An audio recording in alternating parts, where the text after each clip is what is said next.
November 21, 2025. ఈ తేదీని మన క్యాలెండర్లో గుర్తుపెట్టుకోవాలి. ఎందుకంటే ఆ రోజు నుంచి భారతదేశంలో మనం పనిచేసే విధానం మొత్తం మారిపోబోతుంది.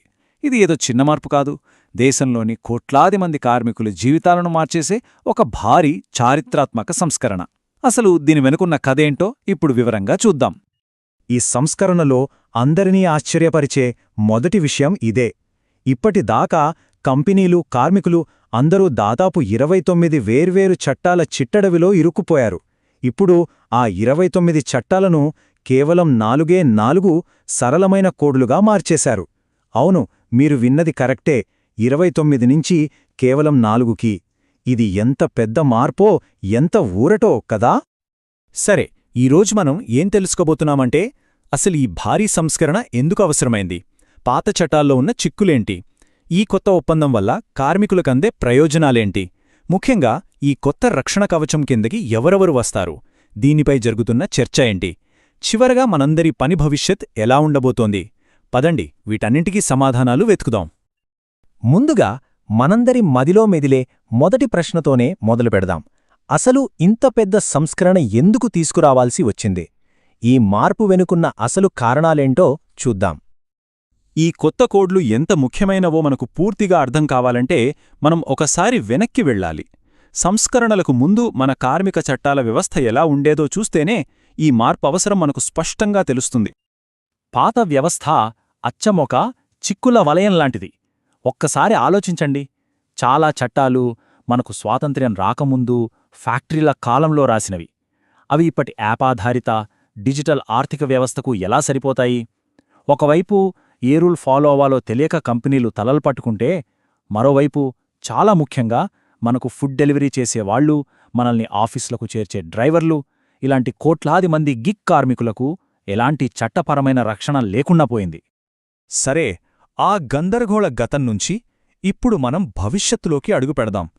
ఈ కొత్త కోడ్లు కార్మికులకు ఎలాంటి కొత్త భరోసానిస్తున్నాయి, వాళ్ల జీవితాల్లో రాబోయే నిజమైన మార్పులేంటో ఇప్పుడు చూద్దాం. ఈ మార్పు ఎంత పెద్దదో చూడండి. ఒకవైపు చిల్లులు పడిన గొడుగులాంటి పాత వ్యవస్థ, అది కొద్దిమందికి మాత్రమే అరకొర రక్షణ ఇచ్చేది. మరోవైపు ఇప్పుడు అందరినీ తన నీడలోకి తీసుకునే ఒక బలమైన వ్యవస్థ, ఇది అందరికీ సామాజిక భద్రతను అందించాలనే లక్ష్యంతో వచ్చింది.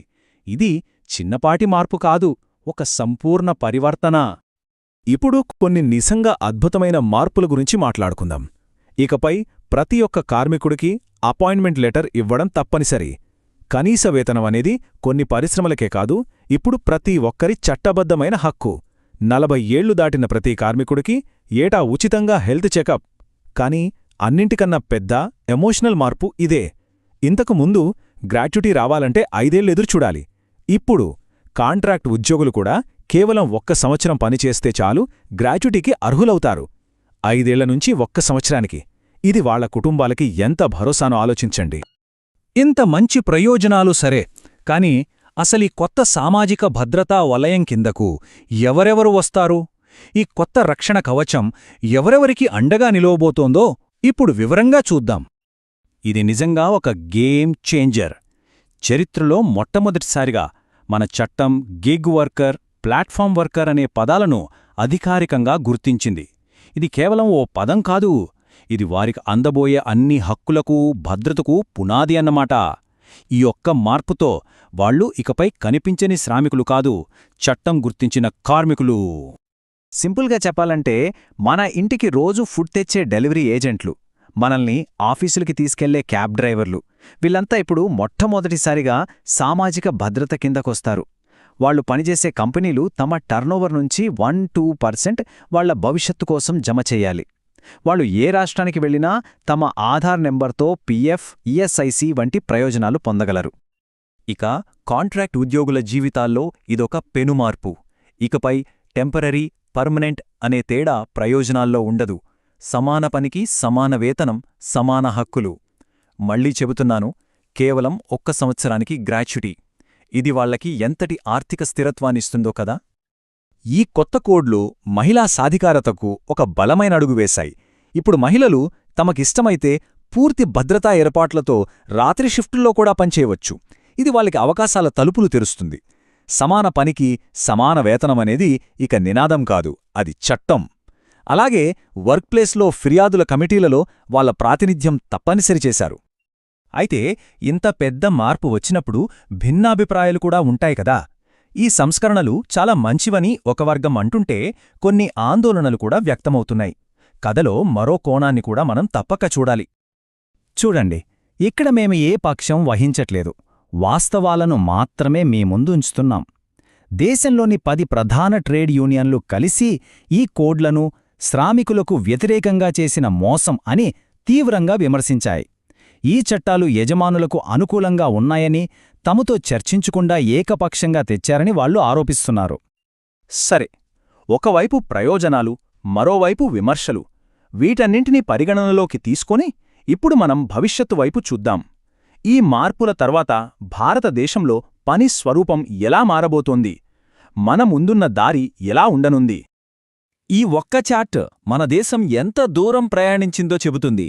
చూడండి, 2015లో దేశంలోని కార్మికుల్లో కేవలం 19% మందికి మాత్రమే ఏదో ఒక రకమైన సామాజిక భద్రత ఉండేది. కాని 2025 నాటికి ఆ సంఖ్య ఏకంగా 64%కి పెరిగింది. ఇప్పుడు ఈ కొత్త కోడ్లతో ఈ రక్షణ కవచం మరింత విస్తరించబోతోంది.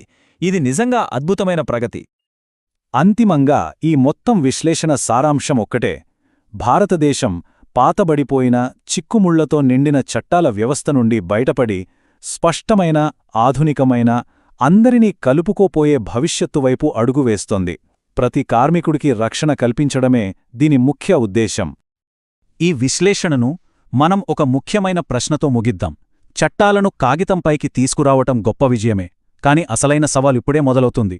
కాగితంపై ఉన్న ఈ హక్కులు, ఈ భద్రత దేశంలోని ప్రతి మారుమూల గ్రామంలోని ప్రతి కార్మికుడి నిజ జీవితంలోకి చేరాలంటే మనమింకా ఏం చెయ్యాలి? ఎంత దూరం ప్రయాణించాలి?